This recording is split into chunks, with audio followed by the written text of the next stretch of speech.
Donc, désormais, Entrée Express dit, on ouvre des catégories, on ouvre des couloirs. On va sélectionner, par exemple, des compétences linguistiques. C'est-à-dire que tous ceux qui sont dans le bassin Entrée Express, qui ont présenté un test de français, ça veut dire que ils ont rempli déjà les conditions en matière de niveau de langue. Parce qu'il faut comprendre que lorsque tu passes un test de langue, si tu n'as pas la note minimale, c'est-à-dire ce qu'on appelle des notes de niveau de compétences linguistiques canadiennes, des NCLC, il faut avoir au moins ces NCLC de 7. Sur cette chaîne, je t'ai déjà montré comment est-ce que tu peux faire la correspondance entre tes résultats que tu as obtenus dans ton test de langue et les NCLC pour voir est-ce que j'ai effectivement les NCLC de 7 parce qu'il faut s'assurer que tu as les NCLC de 7 sinon tu ne pourras pas rentrer dans le bassin Entrée Express. Je vais te montrer tout à l'heure justement une vidéo qui t'explique comment vérifier ton admissibilité dans le bassin Entrée Express parce que de plus en plus il y a des personnes qui me contactent qui me disent que elles ont tout fait les éléments, elles ont tout constitué, mais lorsqu'elles essaient d'entrer dans le bassin Entrée Express, le système dit qu'ils sont inadmissible. Donc aujourd'hui, on va comprendre pourquoi le système vous dit souvent que vous êtes inadmissible et quelle est la première démarche que vous devriez normalement faire avant même de commencer à constituer les éléments pour entrer dans un bassin Entrée Express. Bonjour tout le monde, j'espère que vous vous portez toujours très bien. Donc, je me présente une fois de plus, si tu me connais pas, si c'est la première fois pour toi d'écouter mes vidéos, je suis Exponentiel Fojo. Et sur cette chaîne, on parle principalement de tutoriels d'immigration Canada. Lorsque je parle de tutoriels, c'est vraiment des capsules vidéo qui vont te permettre comme ça de monter ton dossier d'immigration, de réussir ton projet d'immigration par toi-même, de t'éduquer, de comprendre au moins comment ça fonctionne, d'être à l'aise avec les procédures d'immigration, de comprendre déjà est-ce que tu es éligible, est-ce que tu rencontres les conditions d'éligibilité pour réussir ce programme d'immigration là.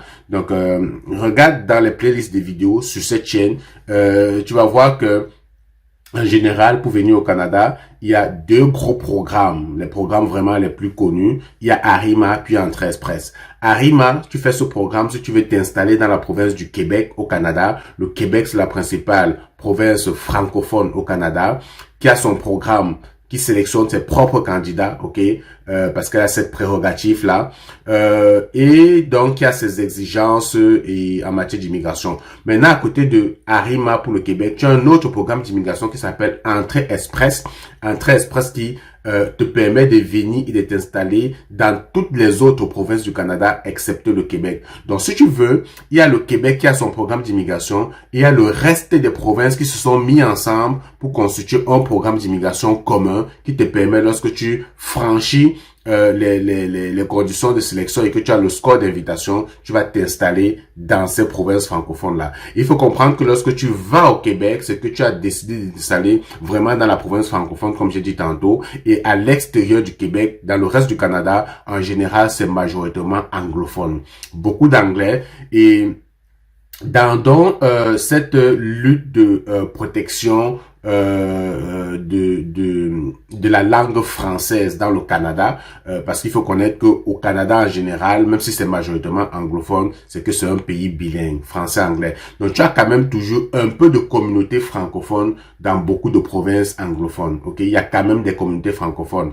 Alors on s'est rendu compte que il y a de plus en plus une dominante vraiment imposante de l'anglais dans quasiment toutes les provinces. Voilà pourquoi je t'avais partagé déjà sur cette chaîne une vidéo qui te montrait en fait que les scores de sélection étaient descendus tellement bas que désormais c'était possible pour tout le monde d'immigrer au Canada via le programme Entrée Express. Donc, si ça fait longtemps que tu veux immigrer au Canada, si tu es concentré sur une seule procédure d'immigration, par exemple, Arrima, il faut comprendre qu'à côté de ces deux procédures, il y a d'autres procédures d'immigration qui te permettent aussi de venir au Canada, mais dont je vais pas en parler dans cette vidéo, parce qu'en général, c'est des procédures qui vont te demander très souvent d'avoir une offre d'emploi au Canada, de chercher du travail, de trouver un employeur, et honnêtement, c'est pas évident lorsque tu es dans ton pays de décrocher un emploi au Canada. Donc voilà pourquoi je préfère t'orienter vers les programmes vraiment qui ont beaucoup moins d'exigences que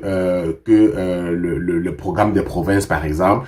Donc, alors, ce que je te disais donc, c'est que Entrée Express a mis en place quelques catégories.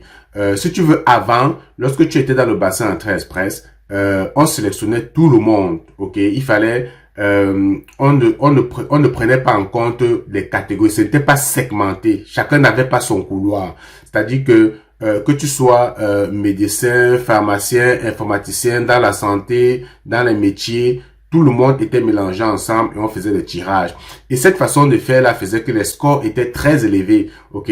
Parce que si tu veux que je te dise quelque chose, c'est que le système Entrée Express, sa façon de fonctionner, c'est que lorsque tu fais une déclaration d'intérêt, c'est-à-dire c'est le premier élément que tu fais lorsque tu as envie de t'installer au Canada, c'est d'aller sur un portail, un site d'un programme en particulier et de manifester ton intention. C'est simplement un formulaire, hein. Tout ça, c'est un gros mot juste pour dire que tu vas remplir un formulaire dans lequel tu vas mettre un ensemble d'informations te concernant, ok? Tu vas faire vraiment ta biographie, ta description et il y a donc une grille de pointage qui fait qu'à la fin, lorsque tu auras rempli et soumis cette déclaration d'intérêt-là, tu auras un score, tu auras comme une note, ok? C'est exactement comme on était à l'école, tu vois. Lorsque tu étais sous les bancs, il y avait des matières à l'école. Tu faisais la mathématique, la physique, la géographie, le français, l'anglais, et tu avais des notes à chacune de ces matières-là. À la fin, tu avais une moyenne, ok? C'était ta moyenne, ça. Donc ça, c'est ta moyenne ou bien ton score dans le bassin. Sauf que ici, les matières ici sont représentées par ton âge, ton niveau d'études, le domaine d'expérience, le nombre d'années d'expérience, les capacités linguistiques. Parce que tu dois absolument faire un test de français ou un test de langue, on va dire comme ça. Lorsque tu veux faire une procédure d'immigration, c'est obligatoire. Tu fais soit le test de français, soit le test d'anglais, ou tu fais les deux parce que si tu es capable de t'exprimer dans les deux langues et de faire les deux, ça veut dire qu'il y a plus de points que tu peux aller chercher. Donc, tu vois que tu vas augmenter ton moyenne, ok, ton score. Maintenant, ce qui se passe, c'est que chaque candidat dans le bassin ayant sa moyenne, ayant son score, tu te rappelles à l'école, lorsque tu avais, par exemple, 12 de moyenne, tu as ton ami, ton camarade de classe qui avait 10, puis tu avais le premier de la classe qui avait 17 de moyenne, ok? Exactement comme ça dans le bassin, chaque candidat a son score parce que quelqu'un qui a 45 ans n'aura pas dans la grille âge le même pointage que quelqu'un qui a moins de 18 ans, moins de, je veux dire, entre 18 et 30 ans ou 35 ans, ok? Quelqu'un qui a un master n'aura pas les mêmes points que quelqu'un qui a une licence ou un BTS. Quelqu'un qui a 5 ans d'expérience, 6 ans d'expérience n'aura pas les mêmes points que quelqu'un qui a 3, 4 ans d'expérience. Donc voilà comment au bout du tunnel, chacun aura donc son score dans le bassin. Et maintenant, comment le système faisait à l'époque, dans l'ancien Entrée Express, comment est-ce qu'il faisait, ça le fait encore, ok, pour sélectionner les candidats, c'est que, tu te rappelles, lorsque tu étais à l'école, il y avait toujours ce qu'on appelait la moyenne générale de la classe. Chaque élève a sa moyenne, mais après on additionne la moyenne de tous les élèves, on divise par le nombre d'élèves, ça donnait la moyenne générale de la classe. Imagine que la moyenne générale de la classe a donné 11, ok, dans le système d'immigration, dans la façon, en matière d'immigration, la moyenne générale, c'est l'élément qui va permettre, en fait, de sélectionner les candidats. OK? Il faut te dire que tout le monde qui est dans le bassin ne peut pas venir au Canada. Le Canada ne peut pas inviter toute la planète entière. Donc, il faut une sélection. Alors, dans le système d'immigration, ce 11 de moyenne qui représente la moyenne générale de ta classe, par exemple, lorsque tu étais sur le banc, c'est la note de passage. Ça veut dire qu'un élève qui n'a pas eu 11 de moyenne est considéré comme échoué. Il n'est pas admis. On va sélectionner tous les élèves qui ont 11 de moyenne et plus. OK? Alors, exactement pareil dans le bassin d'immigration. Je t'ai dit tout à l'heure que tu avais ton score. Ton score te permet d'aller définir la moyenne. Une fois que le système a trouvé c'est quoi la moyenne, alors automatiquement les gens qui ont un score supérieur égal à la moyenne reçoivent un email qui leur dit bravo, vous avez été sélectionné dans le système immigration.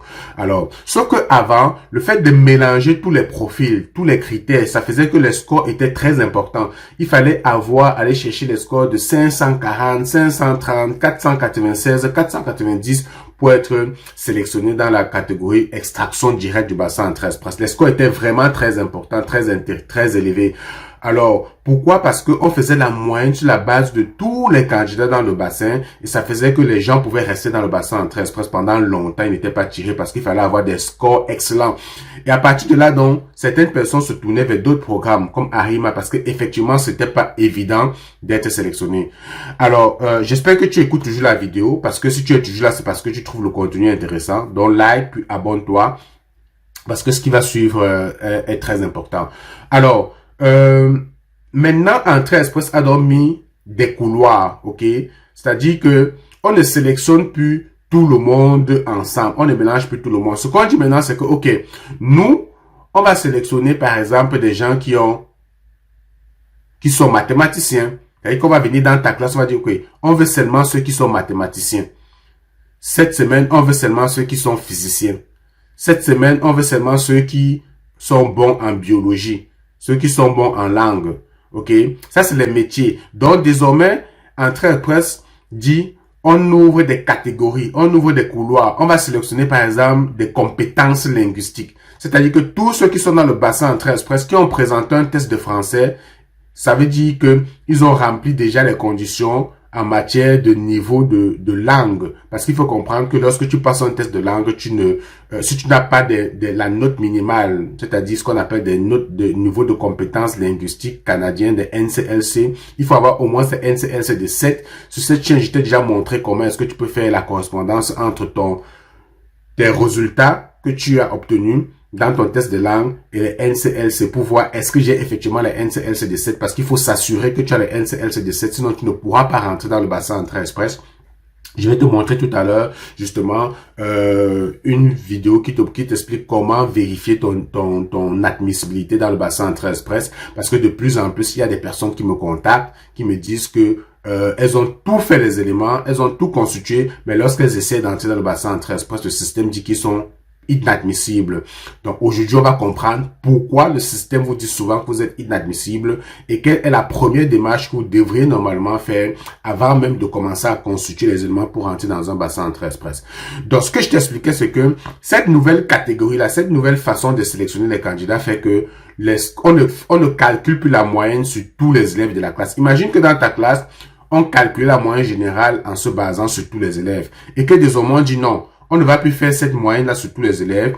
Comme on veut seulement les informaticiens dans la classe ou bien les mathématiciens, par exemple, les gens qui ont le profil pour devenir mathématiciens, on va juste faire la moyenne de ces gens-là. Ça veut dire qu'on part dans une classe de 100 élèves, ok? Au lieu de faire la moyenne sur les 100 élèves, on se concentre peut-être sur 15 élèves qui ont le profil de mathématiciens et on fait la moyenne de ces 15 élèves-là et on sélectionne les mathématiciens de la classe. OK? Alors, cette façon de faire, qu'est-ce que ça crée? Ça crée une baisse de score. Ça crée une baisse de moyenne de sélection. Ça fait que les scores de 540, 490 qu'il fallait avoir par le passé pour réussir une sélection dans le bassin Entrée-Express ont considérablement chuté au point où aujourd'hui, ok, aujourd'hui, vous le voyez sur mon écran, on a eu la semaine dernière une invitation dans le bassin Entrée-Express. On a invité 2500 candidats et il fallait avoir un score de 336 points. 336 points de score, ça c'est l'un des scores, dans l'histoire d'Entrée-Express, je pense que ça c'est le score le plus bas. On n'a jamais sélectionné sur ce score, bien l'un des scores des plus bas à 336 points. Alors, qu'est-ce que ça veut dire? Ça veut dire qu'au désormais, tout le monde a la possibilité de faire une procédure d'immigration et de mettre les chances de son côté pour venir au Canada. Donc, le but de cette vidéo, c'était juste de te dire que si ton rêve, c'est d'arriver au Canada en 2024, alors vas-y, concentre-toi sur Entrée-Express. Bien sûr, Entrée-Express a d'autres exigences que je vais peut-être pas avoir le temps de présenter dans cette vidéo parce que j'ai d'autres vidéos qui le présentent. Il faut comme s'assurer que tu as les moyens de subsistance, que tu es capable de justifier des moyens de subsistance. Mais ça, c'est quelque chose qui se gère, qui peuvent t'aider à amasser les fonds pour mettre dans ton compte pour justifier les frais de subsistance. Il y a des gens qui peuvent te faire un don. Essaie de regarder, tu as peut-être un bien que tu peux vendre pour justifier en fait les frais de subsistance lorsque tu seras sélectionné, pour justifier pourquoi on t'avait demandé de prouver que tu as peut-être 6,5 millions pour pouvoir soutenir ton installation au Canada. Dans ce programme-là, c'est ce qui est exigé pour une seule personne. Plus ta famille augmente, plus il faut aller augmenter les frais de subsistance. Donc, il y a un tableau sur Internet. Si tu tapes seulement sur Google frais de subsistance Entrée-Express, tu vas avoir le tableau qui te repartit en fonction de la taille de ta famille, le montant qu'il faut. Donc, ça, c'est un élément qu'il faut prendre en considération lorsque tu fais Entrée-Express. Mais comme j'ai dit, essaye de voir s'il peut y avoir de l'entraide. Si tu as un terrain, si tu as un bien, tu peux également, lorsque tu es sélectionné, vendre ce bien-là pour mettre l'argent dans ton compte et aller voir un notaire qui te fait un acte de notarié, par exemple, ou un acte de don pour justifier en fait la provenance de ces fonds-là.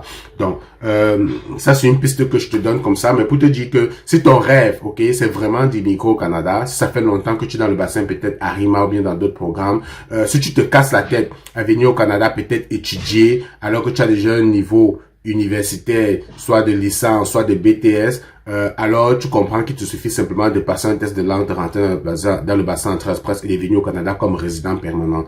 Je vais jamais le redire assez les amis, venir au Canada comme résident permanent, c'est la meilleure des procédures, c'est la meilleure des choses que tu peux faire. Moi, je vois beaucoup de personnes qui ont des diplômes, déjà des licences, des masters, qui se bourrent le cerveau à dire, on veut venir au Canada comme visiteur dans l'intention de rester, on veut venir au Canada comme étudiant, pourtant, ok, des fois vous dépensez tellement d'argent alors qu'il vous suffit de passer un test de langue, faire l'évaluation de vos diplômes, rentrer dans le bassin Entrée Express et vous seriez certainement sélectionné. Aujourd'hui, même à 45 ans, 46 ans, ce n'est plus une excuse. Avec des scores de 336 comme ce qu'on peut voir là, tout le monde a la possibilité d'immigrer et d'être sélectionné. Ok, 336 points, compétences linguistiques, c'est un critère justement qui sélectionne des personnes qui vont venir au Canada et dans les zones pour essayer de maintenir en fait le niveau de francisation dans ces provinces anglophones là. Dans les communautés anglophones, on a besoin de plus en plus que les communautés francophones se maintiennent et soient élargies parce que c'est une communauté qui tend à disparaître. Ok, et il faut maintenir. Si on ne fait pas ça, ok, on va perdre en fait le bilinguisme du Canada parce que ça va devenir certainement un État uniquement anglophone, ok? Donc, et si vous regardez ici, ça c'est l'invitation du 29 février, mais si vous regardez, par exemple, voir les résultats antérieurs, si on va voir les résultats antérieurs, oh, j'ai pas de connexion internet malheureusement, mais si on peut regarder pour aller voir les résultats antérieurs, vous allez voir que il y a de cela peut-être 2 semaines, Entrée Express a également invité pratiquement 1500 candidats et il fallait avoir le score de 1500 candidats, il fallait avoir 343 points. Ça aussi, c'était tellement bas. Il y a beaucoup de personnes qui ont été invitées dans le cadre de cette ronde de sélection là. Alors aujourd'hui, le but de cette vidéo, c'est aussi de te montrer comment vérifier que tu es admissible, comment t'assurer que tu es admissible au programme Entrée Express, parce que il y a de plus en plus beaucoup de personnes qui m'écrivent, qui me disent voilà, j'ai commencé la procédure Entrée Express, j'ai fait tous les éléments, je suis rentré dans le bassin, mais le système me dit que je ne suis pas admissible. Ok, le système me dit que je ne suis pas admissible dans le bassin. Donc, dans cette vidéo, je vais te montrer comment vérifier ton admissibilité avant même de commencer les démarches, avant même d'aller passer un test de langue, avant d'aller faire quoi que ce soit, déjà à la base, vérifier est-ce que tu es admissible à ce programme-là. C'est la première des choses qu'il faut faire. Ok.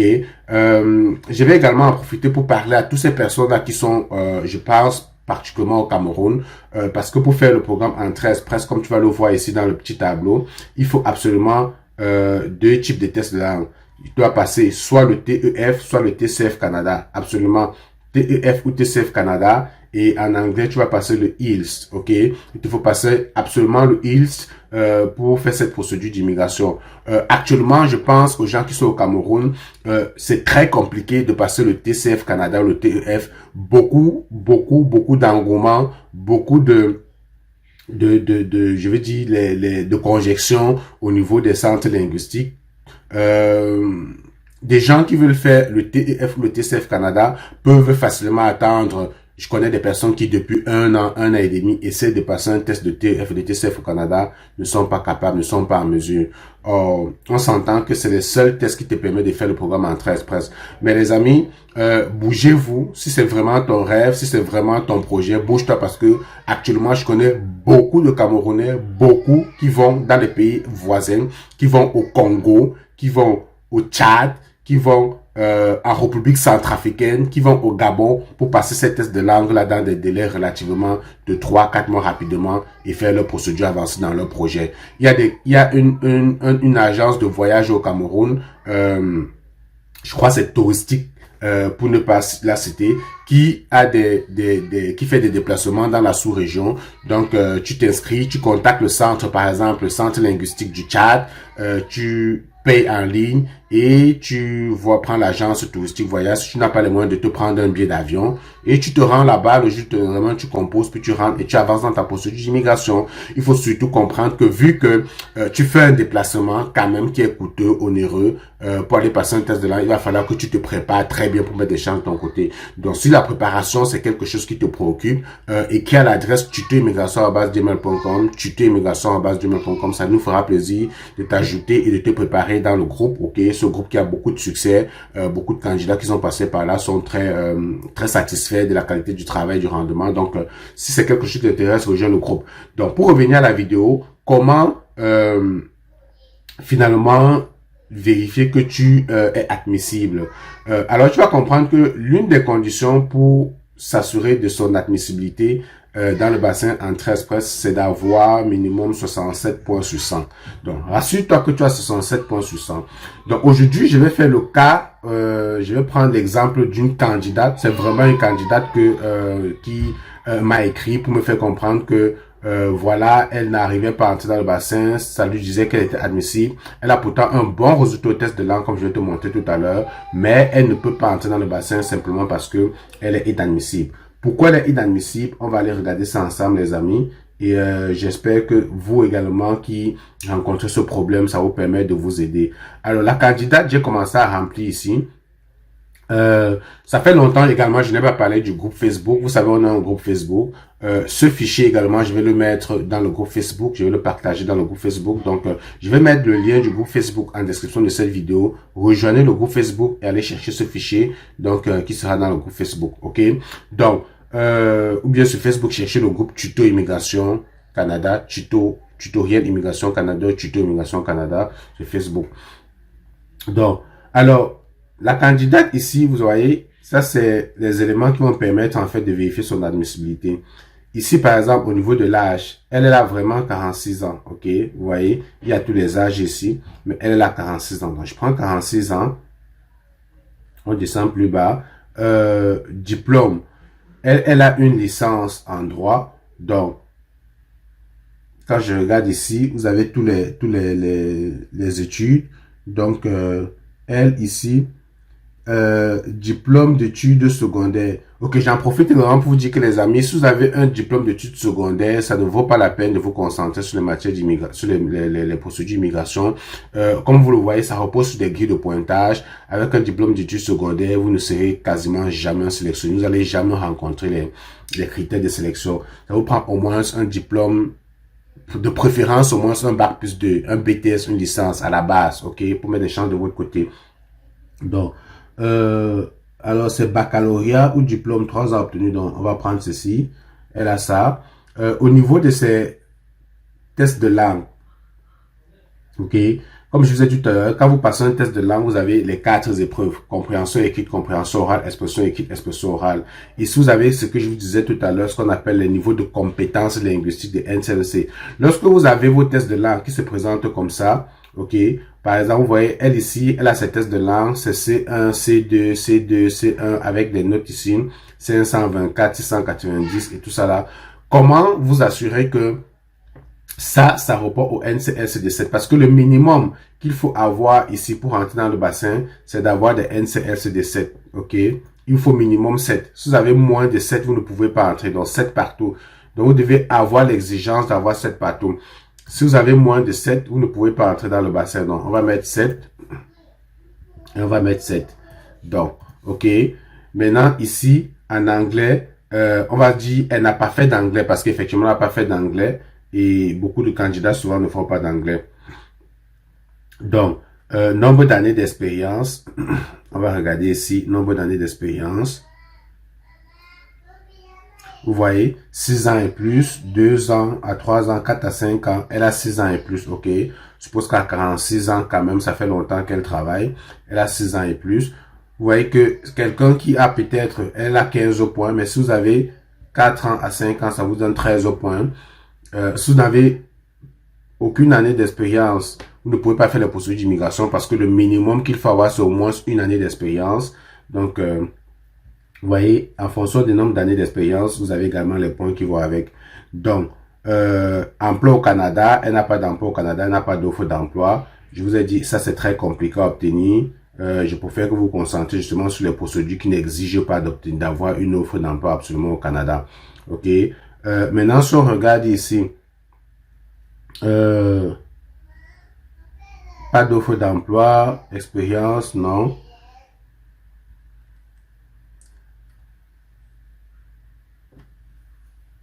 Maintenant, est-ce qu'elle a un conjoint? Ok. Si elle a un conjoint, je pense qu'il y a une question où on devrait demander si elle a un conjoint.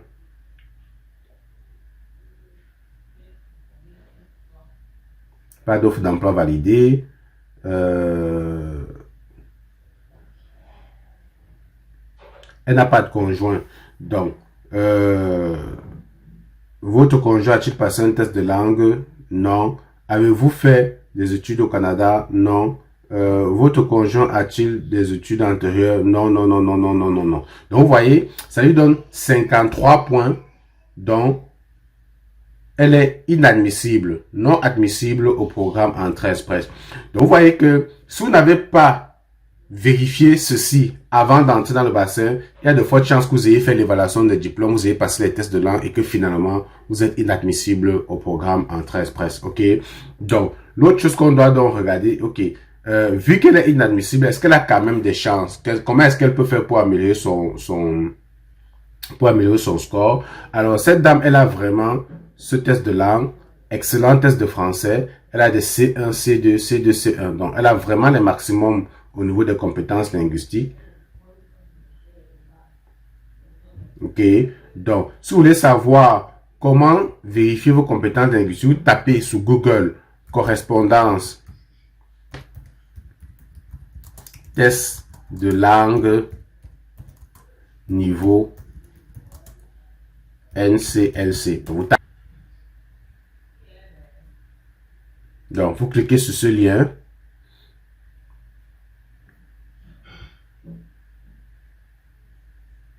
Et ici, vous tapez tableau d'équivalence test linguistique. Donc, je clique ici, tableau d'équivalence test linguistique. Et je vais aller ici en dessous. Vous voyez, je choisis TCF Canada. Il y a TEF, TCF, il y a tout, le ILS et tout. Donc, elle a fait le TCF Canada. Et maintenant, on vous dit que, vous voyez ici, il y a compréhension écrite, expression écrite, compréhension orale, expression orale. Et ici, vous avez les niveaux de compétences linguistiques. Donc, il faut avoir minimum de 7 partout pour rentrer dans le bassin Entrée Express. Donc, vous regardez simplement ce tableau par rapport au test que vous avez fait. Vous regardez vos résultats. Par exemple, ici, on me dit compréhension orale. Elle a eu 524. Donc, je viens ici. Compréhension orale, c'est ça ici. Compréhension orale. Il faut avoir entre 458 et 502 pour avoir un NCLC de 7. Donc, est-ce qu'elle remplit l'exigence? Oui. Donc, vous devez vous assurer que vous remplissez l'exigence dans les 4 épreuves pour avoir le NCLC de 7. Mais ma candidate ici, la dame qui m'a contacté, en fonction de ses résultats, ok, elle a compréhension orale 524. 524 à compréhension orale. Ça veut dire qu'elle est ici, NCLC de 10. Parce qu'elle a plus de, non, elle est NCLC de 9, ok. Parce que 524 compréhension orale, elle est entre 523 et 548, donc elle a un NCLC de 9 en compréhension orale. Ça vous permet donc de remplir votre tableau pour dire compréhension orale, elle a 9, ok? Elle a 9 en compréhension orale, ok? Maintenant, on continue. Ici, compréhension de l'écrit. Quand je regarde son résultat, compréhension de l'écrit, elle a 690. D'après le tableau, ok? Notre tableau aussi, compréhension de l'écrit, 690. Ça veut dire qu'elle est ici, NCLC de 10 parce qu'elle est entre 549 et 699. Donc, compréhension de l'écrit. La dame, elle a 10. Ok. Maintenant, expression écrite. Quand on regarde son test de langue, expression écrite. Si on regarde expression écrite, elle a 17. Et lorsqu'on regarde notre tableau de correspondance, expression écrite, entre 16 et 20, donc elle a 10. Ok. Elle a 10 ici. 10. Ok. Et maintenant, on regarde compréhension de l'oral. Quand on regarde notre tableau, compréhension de l'oral, on regarde d'abord le résultat. de la dame. Compréhension de l'oral, elle a 524. OK. Compréhension de l'oral est à 524. Quand on vient donc ici, 524, compréhension de l'oral. Elle a 9, on avait déjà mis ça tantôt. Compréhension de l'oral, elle a 9. OK. Compréhension de l'oral, elle a 9. Et expression de l'oral. Quand on regarde son test, expression de l'oral, elle a 20. Elle a 20 en expression de l'oral. Expression de l'oral ici. Donc, entre 16 et 20, elle a 20, donc ça lui fait 10. Donc, voilà donc comment vous allez faire, les amis, pour vous assurer que c'est quoi votre NCLC. Donc, c'est plutôt une dame qui a quand même, vous voyez, elle a le plafond partout. Vous voyez, le NCLC, le maximum qu'on peut avoir, c'est 10. D'après ce que vous voyez ici, le niveau le plus élevé, c'est 10. Elle rencontre le niveau le plus élevé quasiment partout. Ça l'aide quand même. OK? Et je vous ai dit, pour rentrer dans le bassin d'immigration, il vous faut absolument avoir des NCLC de 7. Si vous n'avez pas de NCLC de 7 aux 4 épreuves, vous ne pourriez pas rentrer dans le bassin. Parce que vous seriez inadmissible. Donc, vous voyez que, avec ce test de langue, la madame a 61 points. Elle est toujours inadmissible parce que, rappelez-vous, il faut avoir minimum 67. Donc, malgré son excellent score de langue et son profil, elle a toujours 67 points. Pourquoi elle est inadmissible? C'est simplement son âge, ok? Ce qui pose problème ici, c'est son âge. Parce que si on charge l'âge de la madame, on dit par exemple quoi? On dit par exemple qu'elle a, disons, on dit qu'elle a 30 ans, ok? Si elle avait 30 ans avec le même profil, vous voyez qu'elle passerait à 72, elle serait admissible. Donc, voilà pourquoi l'âge est également un problème. Lorsque l'âge est très avancé dans les procédures d'immigration, ça met moins de chance de votre côté. Mais avec les nouvelles sélections, comme je t'ai montré tout à l'heure, avec les scores de 336 points, même à 45 ans, 46 ans, 47 ans, on a quand même ces chances, ok? Donc, on va remettre l'âge de la dame. Ça, c'était juste pour que vous compreniez pourquoi elle est inadmissible malgré tous ces éléments-là. Donc, on va remettre ses 46 ans. Elle est toujours inadmissible. Maintenant, comment cette dame peut donc faire pour mettre les chances de son côté? Il y a d'autres critères sur lesquels elle peut s'appuyer pour quand même essayer de rentrer dans le bassin, avoir des chances de sélection. Il y a l'anglais. Tout le monde n'est pas anglophone, tout le monde n'est pas bilingue, mais si c'est vraiment votre rêve d'immigrer au Canada, de donner une meilleure condition de vie peut-être à votre famille, vous devez challenger avec l'anglais, des fois. Des fois, vous êtes obligé de challenger avec l'anglais comme cette dame. Elle n'a pas le choix d'aller faire un test d'anglais. Et en anglais, le minimum qu'il faut, c'est 5 partout. Donc, si vous n'avez pas 5 aux 4 épreuves, vous ne pourriez pas rentrer dans le bassin. Donc, on va supposer qu'elle s'est préparée. La madame a fait 3 mois ou 4 mois de préparation. Elle s'est vraiment mise dans l'immersion en anglais.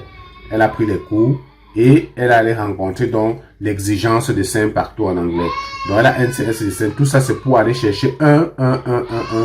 Donc ça lui revient à combien? 65 points. Donc vous voyez qu'avec l'anglais, son âge, son test de langue, elle met quand même des chances de son côté. Elle réussit quand même à mettre des chances de son côté. Elle se rapproche peu à peu. Donc elle a là, avec l'anglais, elle va aller chercher 65 points. Il lui reste toujours 2 points. On va supposer maintenant que elle a plutôt un conjoint. Elle, tout à l'heure, elle n'avait pas de conjoint. Maintenant, si elle a un conjoint, ok? Si elle a un conjoint, ça va certainement mettre plus de chances de son côté parce que son conjoint étant aussi évalué, votre conjoint a-t-il passé un test de langue? Je vais supposer ici, oui, ok? Il a passé un test de langue et le minimum qu'on demande au conjoint, c'est des NCS de 4. Donc, le conjoint, c'est pas vraiment trop d'exigence. Juste avec un NCS de 4, le conjoint, ça passe. Donc, vous voyez que si la madame a fait un test d'anglais, ok, et que son conjoint a également fait un test de langue, elle passe à 70 points avec ses 46 ans, son bon test de langue, parce que ça fonctionne également parce qu'elle a quand même eu un bon test de français. Donc, cette madame, elle va finalement pouvoir rentrer dans le bassin Entrée Express, être sélectionnée et avoir tous ces éléments. Avec un test d'anglais, si elle ajoute une stratégie, si son conjoint également fait un test de français, ils se mettent ensemble. Là, elle peut réussir son projet d'immigration parce que désormais, elle est admissible. Donc, l'une des choses qui a permis justement à ce profil-là d'être dans le bassin, c'est justement le fait qu'elle a des bons résultats au test de français. Et avec les scores qu'on a présentement, si elle réussit à entrer dans le bassin, c'est sûr à 100% qu'elle sera invitée dans la catégorie niveau de compétences linguistiques, parce qu'elle aura forcément, elle rencontrera au moins les scores de 336, 340, 343 qu'on voit présentement. Donc, le but de cette vidéo, c'était justement de te montrer comment vérifier ton admissibilité avant de faire quoi que ce soit, avant d'entrer dans le bassin.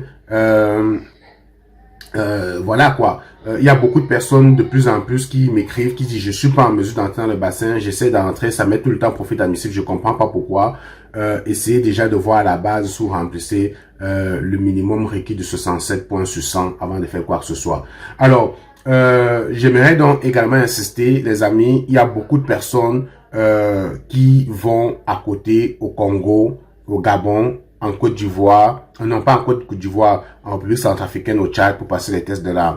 Donc, si vous avez du mal, ça fait longtemps que vous entendez, si le test de langue, c'est quelque chose qui est en train de vous freiner votre élan présentement dans votre projet d'immigration canadienne, alors vous comprenez que vous avez la possibilité de vous déplacer, d'aller dans des pays proches et de composer rapidement parce que on ne sait pas juste combien de temps ceci va durer parce que vous savez, les procédures d'immigration, parce que les questions d'immigration sont en fait des questions d'enjeux politiques. Donc, ça dépend du système en place, du pouvoir en place. Il y a de fortes chances que, par exemple, le prochain gouvernement qui arrive décide que voilà, on met un thème à tout cela, on veut freiner en fait le flux d'immigrants qui arrivent dans le pays au Canada et que ton rêve comme ça comment dire, que ton rêve s'arrête là sur tes yeux. Donc voilà pourquoi si tu as décidé d'immigrer, au lieu d'être impatient, d'attendre que les tests de langue s'ouvrent au pays, essaye de voir si tu peux composer justement à côté, essaye de voir s'il n'y a pas possibilité pour toi de prendre de l'avance, d'aller dans les pays de la sous-région et rapidement de passer ton test de langue puis d'avancer dans ton programme d'immigration. Et comme tu le sais, les tests de langue, c'est quelque chose de très indispensable dans ces procédures d'immigration. Donc, il est important, si tu veux préparer ton test de langue parce que tu t'es probablement déplacé pour aller dans la sous-région, de nous contacter pour qu'on t'aide dans ta préparation. Donc, pour cela, écris à l'adresse tutoimmigration@gmail.com, tutoimmigration@gmail.com et manifeste ton intérêt à te préparer pour le test de langue. Allez, on se retrouve dans une prochaine vidéo, les amis. Salut!